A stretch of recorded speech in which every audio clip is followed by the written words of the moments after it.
Air ఇండియాకు చెందిన Boeing 787 dream liner విమానంలో పెను ప్రమాదం తప్పింది. లండన్ నుంచి బెంగళూరు వచ్చిన ఈ విమానంలో కీలకమైన ఫ్యూయల్ కంట్రోల్ స్విచ్ సరిగ్గా పనిచేయకపోవడంతో అధికారులు అప్రమత్తమయ్యారు.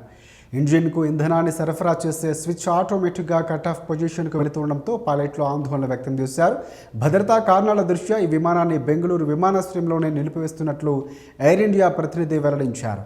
లండన్ నుంచి బెంగళూరు చేరుకున్న A132 విమానం ఇంజిన్ స్టార్ట్ చేసే సమయంలో ఇంజిన్కు ఇంధనాన్ని సరిగ్గా సరఫరా చేసే స్విచ్ ఆటోమేటిక్గా కట్ ఆఫ్ అయింది. సాధారణంగా ఇంజిన్ నడవాలంటే స్విచ్ రన్ మోడ్లో ఉండాలి. కానీ ఈ విమానంలో 2 సార్లు ఆ స్విచ్ తనంతట తానుగా కట్ ఆఫ్ పొజిషన్కు మారిపోయింది. దీనిపై వెంటనే స్పందించిన ఎయిర్ ఇండియా యాజమాన్యం విమాన తయారీ సంస్థ అయిన బోయింగ్ నిపుణులకు సమాచారం అందించింది. భద్రతా కారణాల దృష్ట్యా ఈ విమానాన్ని బెంగళూరు విమానాశ్రయంలోనే నిలిపివేస్తున్నట్లు ఎయిర్ ఇండియా ప్రతినిధి వెల్లడించారు. విమానంలో థర్డ్ లివర్న కింద ఉండే ఈ 2 స్విచ్లు ఇంజిన్ను ఇంధన సరఫరాకు నియంత్రిస్తూ ఉంటాయి. ఇవి స్ప్రింగ్ మెకానిజంతో ఉంటాయి.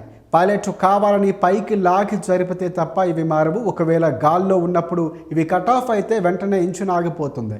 ఈ ఘటనపై విమానయాన నియంత్రణ సంస్థ DGCA విచారణకు ఆదేశించింది. ప్రస్తుతం బోయింగ్ ప్రతినిధులు బెంగళూరులో ఈ విమానాన్ని క్షుణ్ణంగా పరిశీలిస్తున్నారు.